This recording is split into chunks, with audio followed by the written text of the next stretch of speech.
Assalamualaikum, salam sejahtera. Topik hari ini ialah berkenaan dengan materials, structure and bonding. So, seperti mana minggu lepas, kita bincang berkenaan dengan general lah. Apa kegunaan material, apa benda-benda penting. Antara yang benda penting, kita perlu ingat ada empat elemen di dalam tetrahedron of material science engineering. So, salah satunya ialah structure. So, itu yang kita akan bincang hari ini. Untuk makluman kalian, sila bersedia. Ini topik ini agak heavy, ada banyak slide lah dalam topik kali ini. Kita akan cuba go through yang kalau boleh laju kita lajukan, tetapi please pay attention. Bahagian yang penting saya akan cuba tumpukan, bahagian yang tak berapa penting saya cuba skip.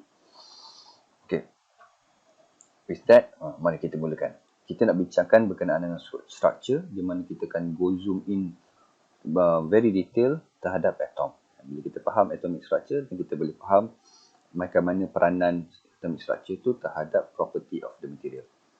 Okay. First of all, kita tengok atomic structure. Yang asasnya, kita tahu atomic structure ni consists of three things kan. Proton, electrons and neutrons. Proton dan neutron ni adalah nucleus, manakala yang di luar tu, yang bergala-gala tu adalah elektron.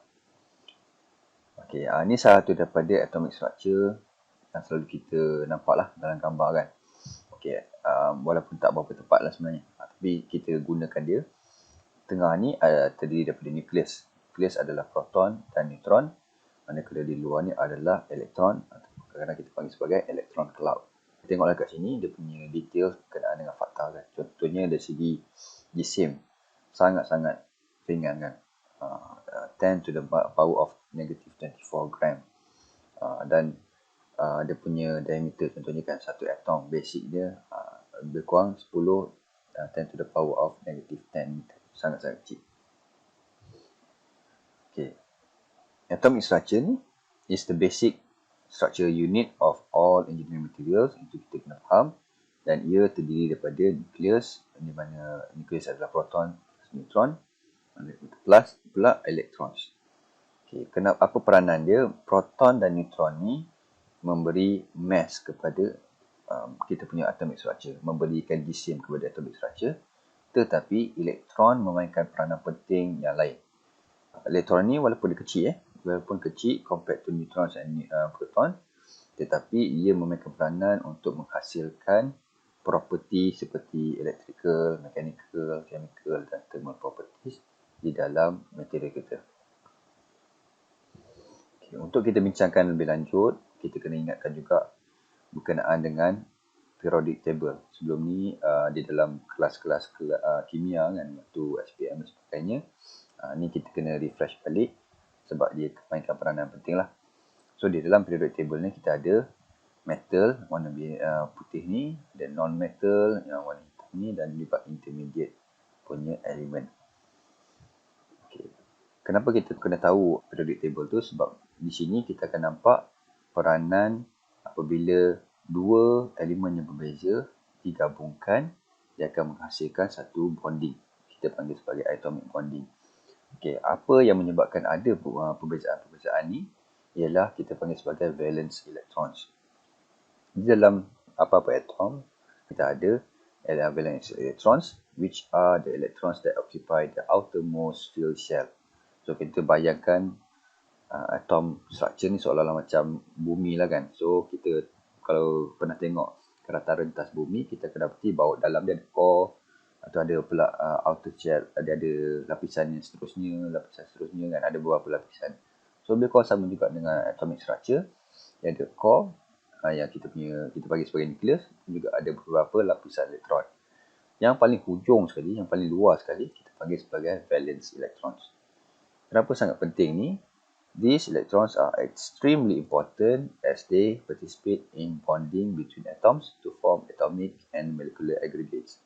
So, inilah yang peranan valence electron ni untuk menjadikan adanya atomic bonding, dan kita akan berdasarkan cara bonding itu terhasil, kita akan hasilkan beberapa jenis bonding. So, dengan terhasilnya atomic bonding ni, maka berbezalah electrical, mechanical, chemical dan thermal properties. Dan dalam type of bonding ada 5 kat sini. Tapi kita fokus pada yang primary. Primary atomic bonds, ada ionic bonding, covalent bonding and metallic bonding. Okay, ionic bonding occurs in compounds that are composed of both metallic and non-metallic elements which are in the horizontal extremities of the periodic table. Basically yang bahagian hijau ni lah. Hijau sini dan hijau sini. So ini bahagian non-metal, ini bahagian metal. Apabila ni bergabung dengan ni, yang duduk sebelah-sebelah, dia akan menghasilkan ionic bonding. Apa benda ionic bonding ni? Metallic element sedekahkan dia punya valence elektron tu kepada non-metallic atom. Non-metallic atom selalunya dia kekurangan elektron, maka dia akan terima metallic element punya atom tu kepada dia. Apa akan terhasil? Produce ions that are bonded together by Coulombic forces. So Coulombic forces ni force yang kuat lah. And attraction of positively and negatively charged ions. In the process, all the atoms acquire stable or inert gas configuration. Sebabkan dah sedekahkan valence elektron tu, most of the time dia akan jadi ialah metal tu akan jadi stabil, yang non-metal pun akan jadi stabil. Dia gabungan tu akan menjadikan dua-dua stabil. Ionic bonding is termed strong and non-directional. Apa maksud non-directional? The magnitude of the bond is equal in all directions around an ion. So, tak kira lah dari segi bagaimana sekalipun, dia punya bonding dia tetap sama, kan? Equal. So, ini dikelar sebagai non-directional.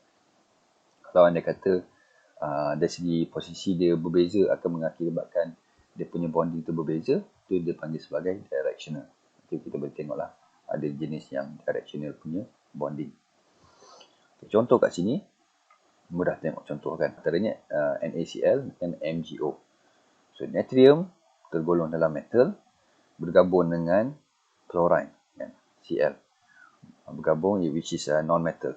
So natrium ni ada lebihan satu valence elektron, lepas kepada chlorine ni yang tak ada satu elektron, kekurangan satu elektron. Outer shell ni kalau dia kata kita dapat 8, kita akan menghasilkan yang stabil lah, yang atomic structure yang stabil. Kat sini pun sama juga, kalau dia kata sini ada 8 dan kita akan menghasilkan struktur yang stabil. Jadi bila bergabung dua ni sedekah ke sini menyebabkan sini dapat 8, sini pun dapat 8, mengakibatkan dua-dua ni jadi stabil, tetapi ini dipanggil sebagai kation dan ini sebagai anion. Bila berlakunya begini, bonding begini, apa yang berlaku pada property tu? Dia jadi hard and brittle. Dia keras dan at the same time dia rapuh. Dan dia juga electrically and thermally insulative. Dia tak boleh pas sangat elektrik dan thermal. So kita tengok contoh sini ceramik. Ceramik dia adalah ionic bonding di mana dia mengakibatkan tak boleh nak ada electrical conductivity ataupun thermal conductivity. Contoh lain yang boleh tengok kat sini, apabila dua elemen bergabung, dapat NaCl, MgO, CaF2, CsCl dan sebagainya. Okay, next ialah covalent bonding. So, paling mudah ceritanya, covalent bonding ni ialah apabila atoms tu berkongsi elektron. Kan? Contoh, kita terus pergi kita tengok contoh di antara karbon dengan hidrogen. So, karbon ada 4 valence elektron dan nak jadikan stabil, dia kena perlukan lagi 4 lagi. Kan? Hidrogen pula, dia ada 1 valence elektron, tetapi nak lagi stabil, dia memerlukan 1 lagi. Apa akibatnya? Hidrogen bergabung dan berkongsi dengan karbon untuk menghasilkan 4 hidrogen ni, menghasilkan 8 elektron untuk karbon kat luar tu. Yang ni pula outer shell menjadi 2 elektron, menyebabkan yang hidrogen pun stabil, yang karbon pun stabil. Terhasillah CH4. Kan? Ini adalah gabungan bonding yang kuat juga. Metallic bonding pula apa benda? Ni unik juga. Occurs in solid metals and alloys. Dalam keadaan dia solid dan dalam keadaan pujal, atoms are packed relatively close together in a systematic pattern or crystal structure. Jadi struktur yang ordered, kan? Dia tersusun. The valence electron of metallic materials are not bound to any particular atom in solid and are more or less free to drift around the entire metal. Yang membezakan metallic bond dengan covalent bond ataupun ionic bond ialah valence elektron tu dia bebas bergerak. Dia tak menjadi stabil lah. Dia bergerak-gerak mengata-ngata. Kan? Sekejap lompat sini, sekejap lompat sana. Menyebabkan ni dipanggil juga sebagai sea of electron. Kan? Elektron tu sentiasa bergerak dalam tu. So nak semudah kita tengok contoh gambar kat sini. So anggap ni sebagai kita punya atomic structure. Nucleus dengan elektron yang di dalam. Outer shell punya elektron dengan valence elektron tu yang tengah bergerak. Rata-rata lagi. So kita anggap dia sebagai sea of electron. Bila kita tengok macam ni, kita boleh faham lah kan. Because they don't belong to any one atom, dia bebas bergerak dan menyebabkan dia mudah untuk mengalihkan elektrik juga. So dalam ni kita boleh tengok lah sebenarnya metal ni, golongan yang dalam metal ni banyak lah kan. Yang mana oranye ni, mana kuning, yang pink ni, dan ada metals kat bahagian sini. So boleh tengok di sini. Metallic bond yang menariknya dia ada yang strong, ada juga yang weak. Tapi yang weak contohnya macam mercury. Tapi yang lain tu kebanyakannya strong lah dia punya bonding. Properties of metallic materials, dia ada good ductility. Maksudnya dia lebih lentur lah dan dia tak mudah rapuh. Good electrical conductivity yang saya sebut tadi. Lustrous, maksudnya dia shining lah, selalunya kita nampak dia berkilat kan. And malleable, maksudnya boleh dibentuk. Okay, so sebagai kesimpulan, dari segi bonding ni, ada 3 yang penting. Second ni kita skip lah. So, ionic ada large bond energy. Covalent ni variable lah, dia depends. Kan, kalau yang large contohnya diamond, yang lemah bismuth. Metallic pula ada variable juga, ada yang large contohnya macam tungsten. So tungsten memang keras, tapi ada juga yang lemah macam mercury. Dari segi directional ke non-directional, ionic ni non-directional, metallic ni pun non-directional. So mana-mana direction pun dia tetap samalah, dia punya bonding kekuatan sama. Tapi covalent ni berdasarkan posisi kan, posisi atomic structure tu dia menyebabkan dia punya bonding dia sama ada dia lagi kuat ataupun lagi lemah. Okay, kita tengok pula sekarang ni crystal structure of metals. Dalam kita membincangkan tentang material, there are a few phases, kan? Solid phase, liquid phase dengan gas phase. Okay, dalam solid phase, dalam struktur atom dia boleh jadi ia adalah dalam bentuk crystalline. Ada juga boleh jadi dalam bentuk amorphous. Amorphous ni maksudnya dia tak teratur sangat lah. Dia just random lah kan. Random ordered. Walaupun dia dalam keadaan solid. Dia bukan liquid. Dia bukan liquid tapi dia dalam keadaan solid. Cuma dia tak teratur macam crystalline. Crystalline ni dia long range memang teratur dengan elok. In a regular order lah. So dia ordered structure. Dan amorphous ni pula dia random orientation. Okay, for example untuk solid yang crystalline ni metals, alloys ni adalah metal juga kan, minerals, sand, clay dan sebagainya. Example of amorphous ni adalah ceramic, polymer kan, cotton candy dan sebagainya lah. Okay, di sini saya yang ni kita skip yang bahagian ni, cuma saya nak tekankan bahagian single crystal dengan polycrystal.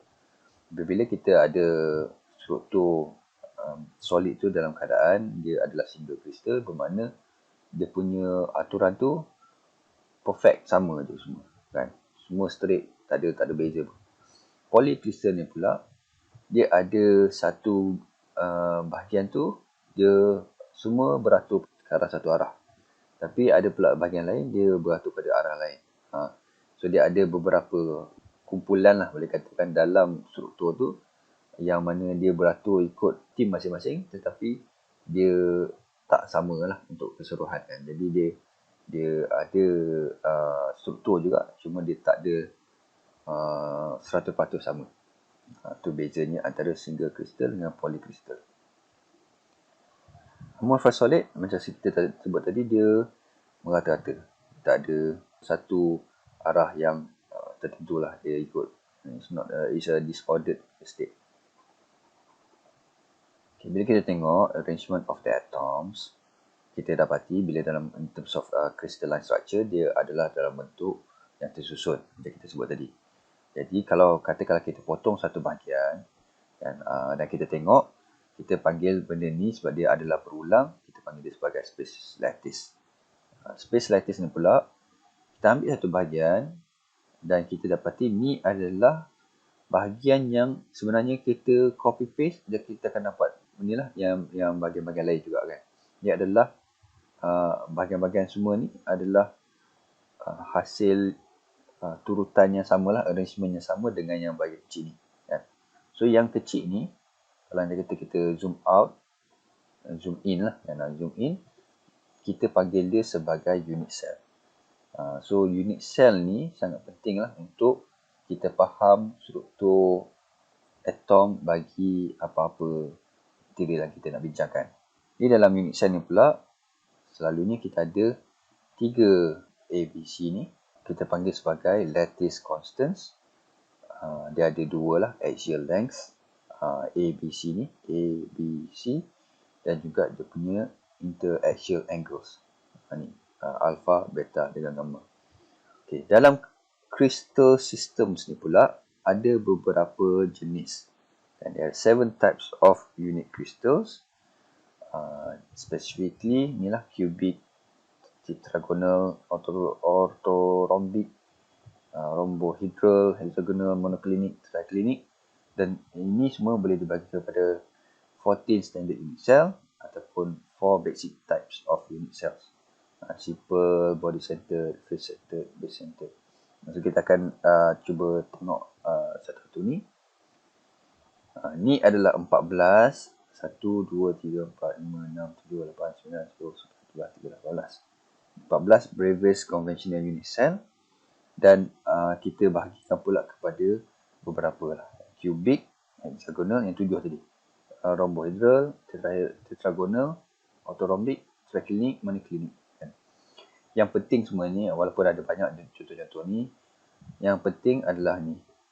2 ni, kita panggil sebagai face-centered cubic, body-centered cubic dengan hexagonal closed back. Kita akan bincang lanjut berkenaan dengan 3 ni lah. Yang lain kita skip. Okay. Saya biar ini adalah contoh soalan yang kita akan bincang dalam tutorial. Saya biar dulu untuk kita bincangkan lepas ni lah.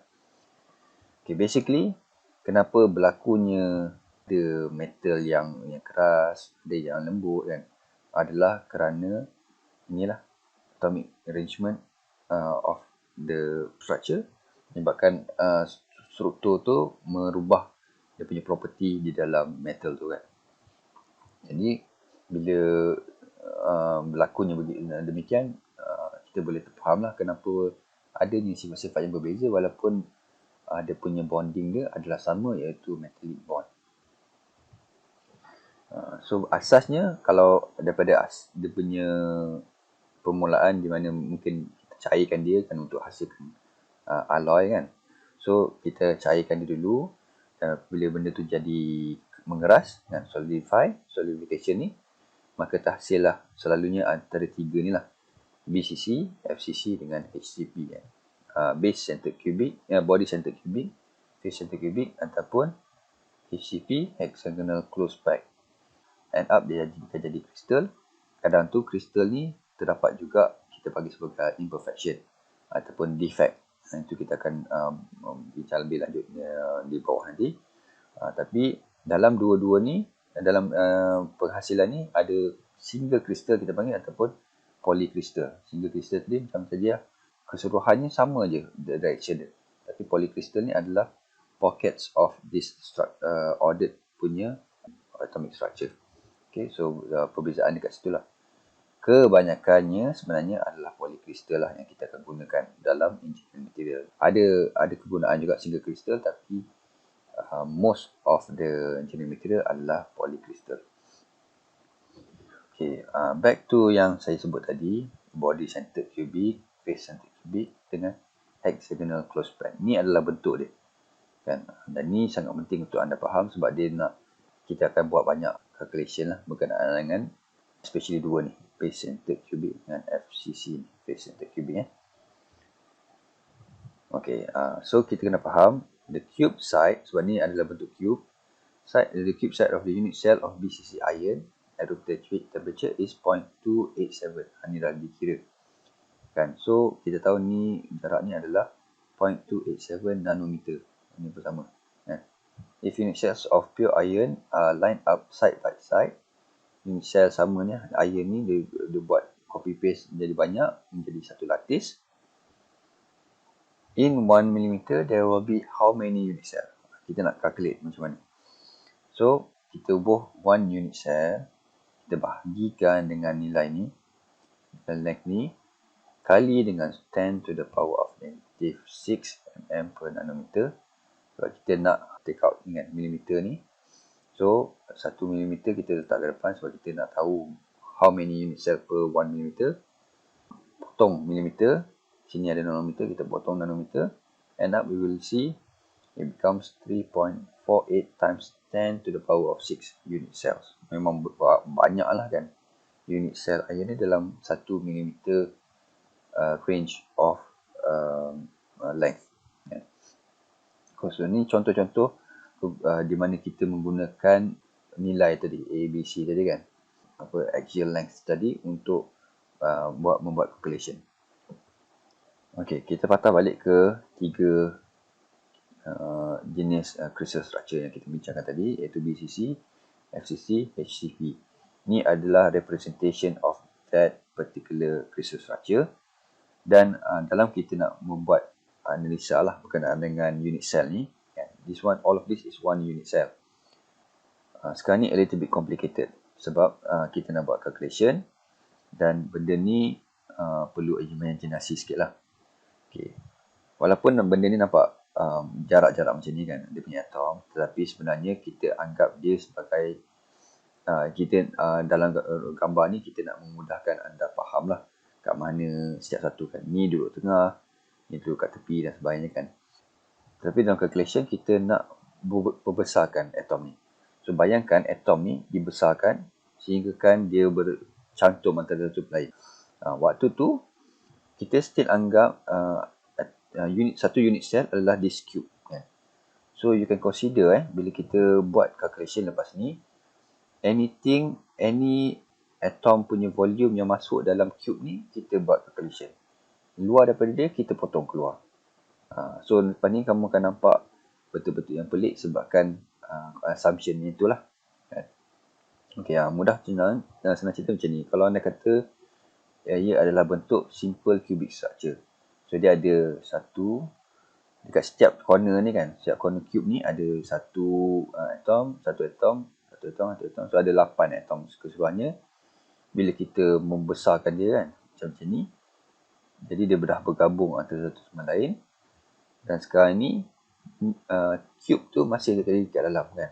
So kita anggap kita nak buat calculation berdasarkan cube ini sahaja. Okay, this is a model of a simple cubic structure. It is rare sebab dia low packing density. There's a reason lah. Density ni macam mana nak kira, kita akan tengok lepas ni. Okay, macam mana nak kira dia punya density adalah berdasarkan istilahnya atomic packing factor, APF. How you calculate this? Formula dia senang je. Volume of atoms in unit cell over the volume of unit cell. Okay, so volume of unit cell senang.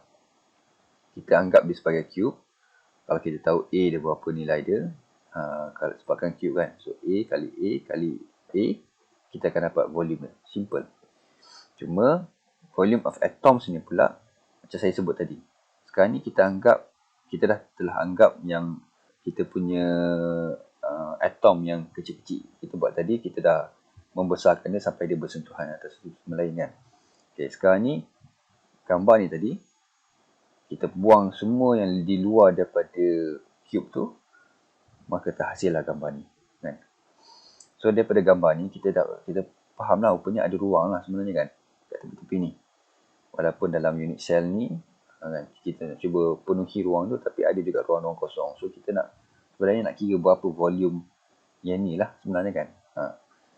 So nak jadi, kalau kita buat puzzle kan, kita cantumkan baliklah daripada yang hasil yang kecil ni, apa kita akan dapat ialah kalau kita cantum rupanya dia mewakili sebagai satu atom kan, dalam a simple cubic structure. Dalam satu unit cell dia ada hanya satu atom. Ni gabungan ni gabung ni pula dia ada satu atom saja.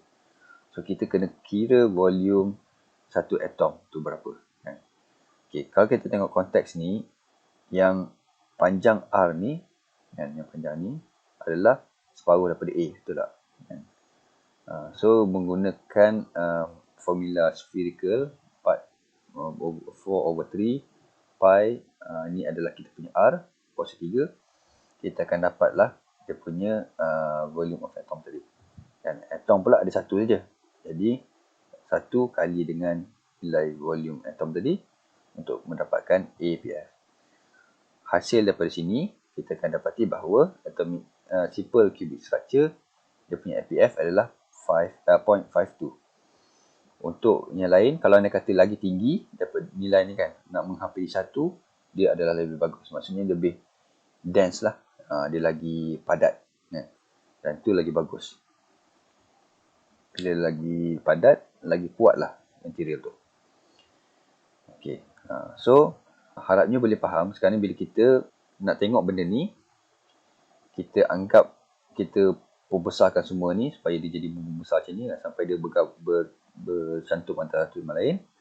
Dan kita ubah tadi balik ni, kotak ni kan, unit cell kita.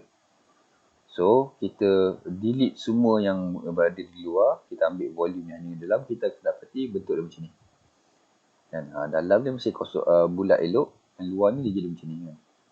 So ada berapa unit cell kat sini, kamu boleh tahulah dia ada dua kan.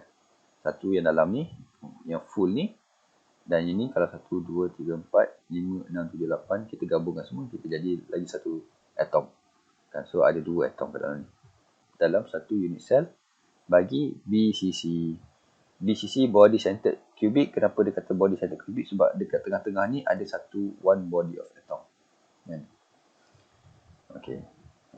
So kita sebut tadi lah, dia ada 2 atoms untuk setiap unit cell. Okay.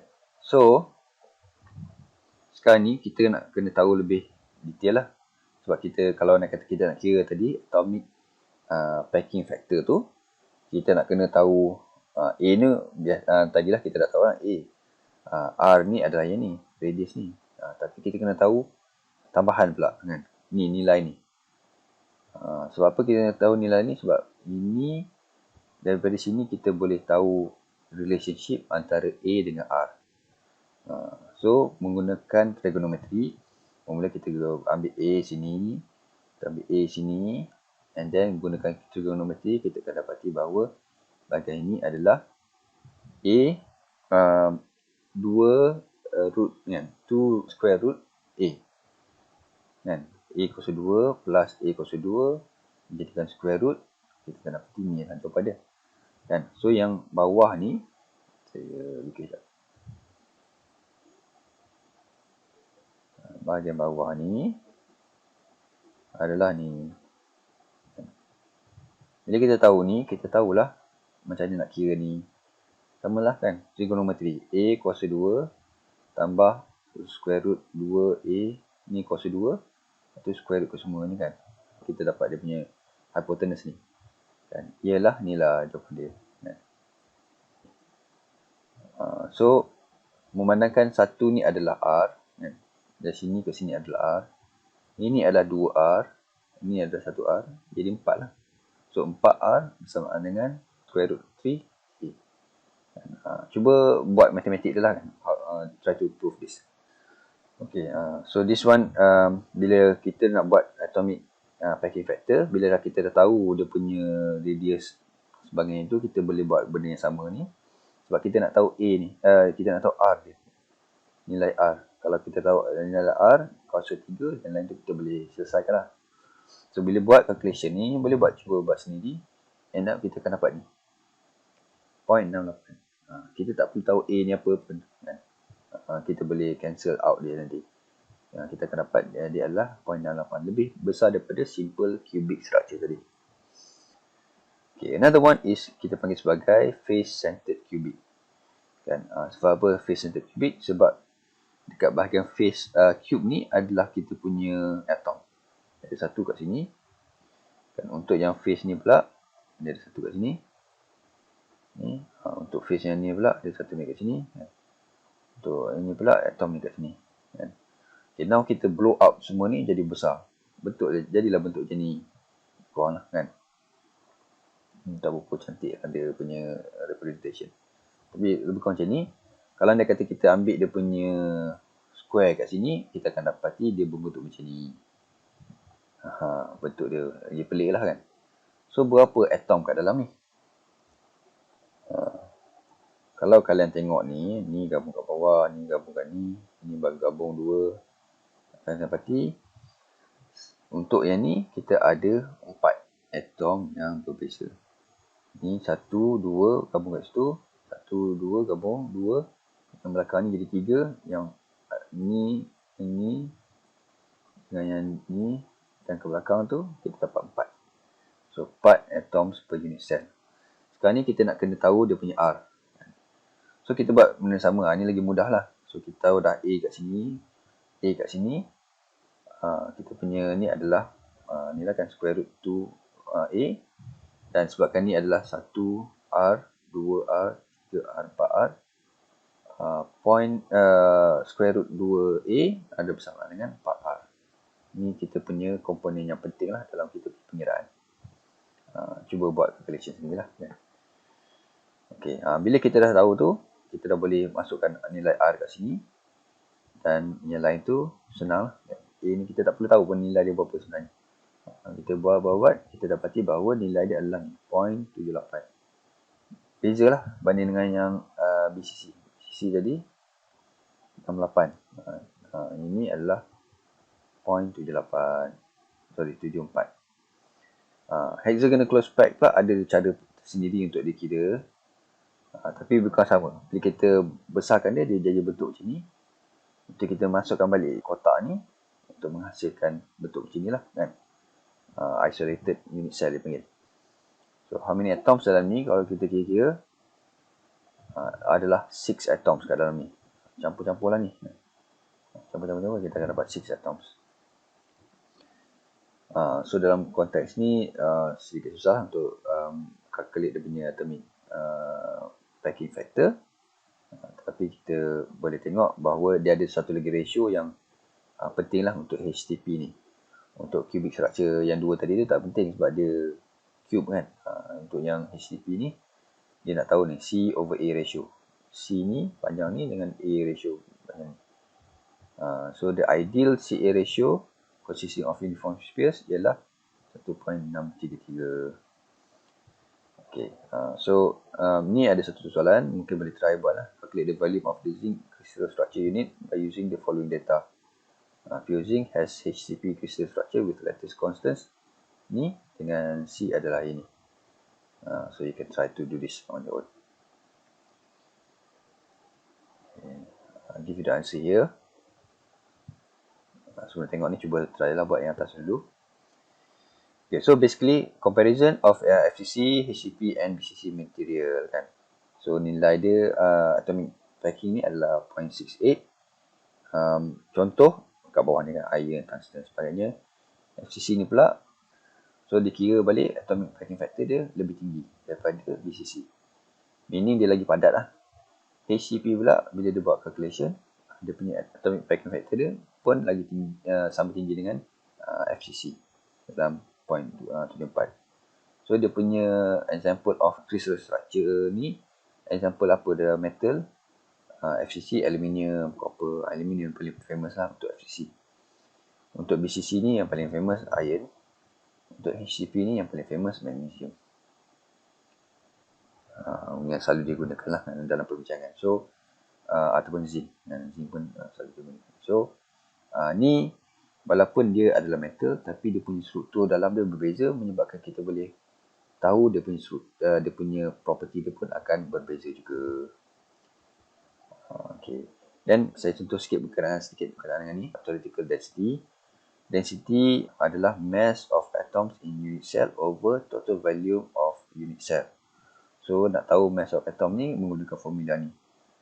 Boleh tengok detail ni, saya just skip. So macam mana nak kira? Contoh kat sini untuk BCC, untuk CR dan CR punya elemen. CR ni apa Chromium ke? So A, nilai dia ni, R dia dah tahu dah nilai dia berapa. Dia punya N, tahu 2 atom per unit cell. Dan bila dah tahu tu, kita gabung semua nilai-nilai ni. Bahkan kita dapat, kita punya nilai adalah 7.18. Actual bila tengok, dia buat kajian, dia dapati ialah 7.19. So very close lah kan, each other ni. Dari segi calculation dan juga yang telah dibuat, dikonfirmkan dari segi density dia. Yang kita dapati, in general, density of metals lebih tinggi daripada ceramik. Ceramik lebih tinggi daripada polymer. Kita tahulah kan, polymer ni ringan, ceramik ni pun berat, tapi yang paling berat adalah metal, especially iron ke kan, berat. Sebab apa? Sebab ni. Metals have close packing, metallic bonding, and often have large atomic masses.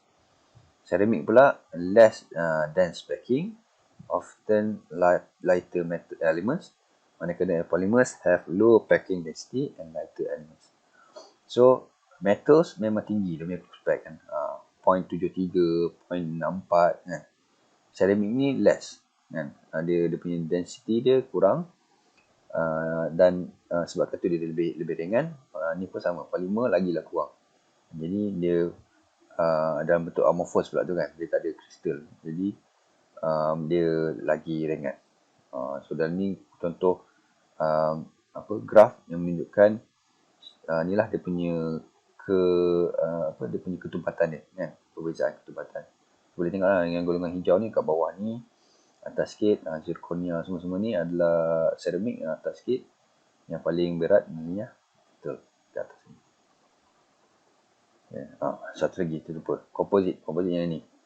Dia adalah gabungan lah kan. So ke kanan tu gabungan antara polimer resin ke apa ke dengan metal ke apa ke, maka dia adalah di antara dua ni lah kan.